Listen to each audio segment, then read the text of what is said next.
عمرك سألت نفسك ليش الفول السوداني اسمه فول السوداني؟ اليوم راح تعرف معانا. والسلام عليكم ورحمة الله وبركاته، معكم عبد المهيمن من قناة مستر فواكه. وفيديو اليوم حنعرف حقيقة السوداني ولماذا اسمه الفول السوداني. ليه ما سموه الليبي؟ ليه ما سموه العراقي؟ ليه ما سموه الأفغاني؟ ليه سوداني؟ لا أنا زعلت عليكم. لا امزح جماهير السودان، والله امزح انتو مبروك. ايوه، بس اشوف واحد يتكلم انجليزي فيكم، انتوا عرب ما تتكلمون انجليزي. ايوه. أول شيء يا أحبتي، إيش فوائد الفول السوداني؟ هو لذيذ وله فوايد كمان. هذه الحبة تطلع منها فوايد يعني. كيف كذا؟ تخيل هذه الحبة تقوي العظام. والله العظيم ما أدري هم كذا يقولوا. هذه حبة صغيرة تاكلها فجأة يطلع لك باي وكل شيء. ثانيا، مضاد للأكسدة. والله زيني زيكم ما أعرف إيش يعني أكسدة، بس هو مضاد للأكسدة. شكله هو هذا مو كويس. لا، مو الفول السوداني مو كويس، الأكسدة مو كويس، فهو يمنع يا أخي بالرياضيات لما تحط ماينس وماينس إيش يطلع بوزيتيف، صح؟ خلاص هو زي الشيء، نفس الشيء. إيش كمان؟ وينشط الدورة الدموية. لا خلاص، إيش مو يعني. لا والله من جد من جد، والله في عنده بروتين، بس مشكلته سعرات حرارية كثير. أيوه، هنا المشكلة. نروح على الفقرة الثانية. ثانيا، لماذا الفول سمي بالفول السوداني؟ يعتقد المؤرخ، اسمه ايش كان اسمه مؤرخ، دافنشي ولا فيشي هذا، ما اعرف تعرفوه ولا لا، مو حق الرسم، لا واحد ثاني، هذا مؤرخ ايوه في قديم الزمان 1229. ايوه 1229 اكتشف الفول السوداني. هو هذا دافنشي ولا فيشي، او حطاله اسم ولا ايش كان. المهم، هو قال انه الحبة هذه تشبه الفول. والله الصراحة ما تشبه الفول، بس هو يعتقد انها تشبه الفول. فقال اول اسم او اول كلمة من اسم الفول السوداني نحطها فول. والله يا عيال انا واضح اني قاعد اسلك، بس تحملوني يا عيال، يا اخي صارنا محتوى جديد. حط لايك واشتراك انت.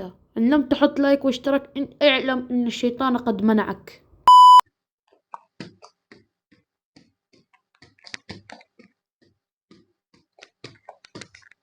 اوه معليش يا اخوان، فكرتها حصة بدنية.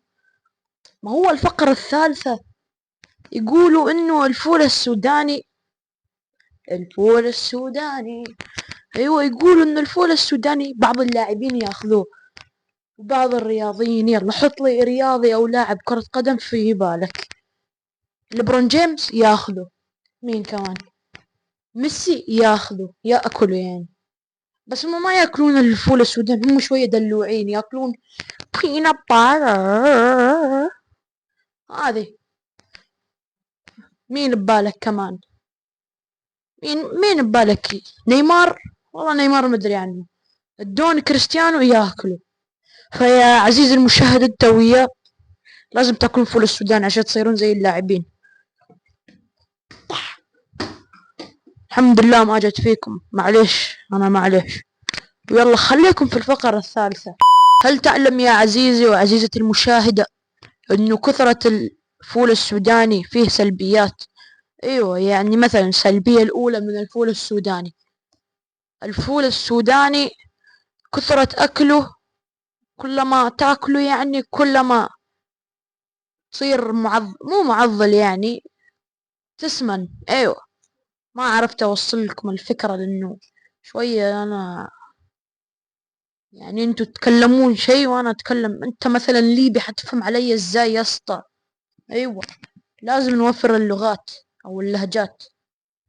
Yeah, do you know if you eat uh, very much peanut butter you will be fat. Yes, don't eat very much. Eat 50 gram in one day. زبدة يا أحبتي إنه أكلوا 50 جرام في اليوم الواحد. ايوه، لا تكثرون، وعاد كل يوم اكلوا 50 جرام، او اللي يبغى خليه بين يوم ويوم. السلبية الثانية، يعمل حساسية، وخصوصا للأطفال اللي عمرهم 3 سنين وتحت، 5 سنين وتحت حتى. يعني لو تعطيهم فول سوداني كثير حيصيروا فيهم تحسس وحساسية، وحيصيروا دلوعين. يعني انتوا الصغار لا تاكلون فول السوداني، مو كويس. اكلوا فول مصري، وهذا اللي مع الكشري هذا، ايوه. اما حقنا لا تقربون عليه. نعم. والسلبية الثالثة، ما في سلبية ثالثة، هو الفول السوداني سلبيتين. السلبية الثالثة انه فيه كالوري كثير. يعني تخيل على 100 جرام كم كالوري، يعني 200 ولا 300 كالوري على 100 جرام. تخيل انت يعني على الكيلو 3000 كالوري. لا تروح انت تتحمس وتجيب لي طشت كذا، يعني انجانة ولا ايش تسموها، احنا نسميها بالعراقي طشت، وتجيب لي طشت بعد الفيلم. لا لا حبيبي، ايه استوعب، ترى فول سوداني كمان يعني مو صحي مرة. المهم، وهنا نستقعد للفول السوداني، حتى جالس على، مدري جالس اسمها، احنا نسميها طبلة، مدري ايش تسموها انت عندكم. ويا احبتي، هنا وصلنا لنهاية الفيديو. لا تنسون اللايك والشير والسبسكرايب، ونلتقي في فيديو اخر ان شاء الله. سلام لي.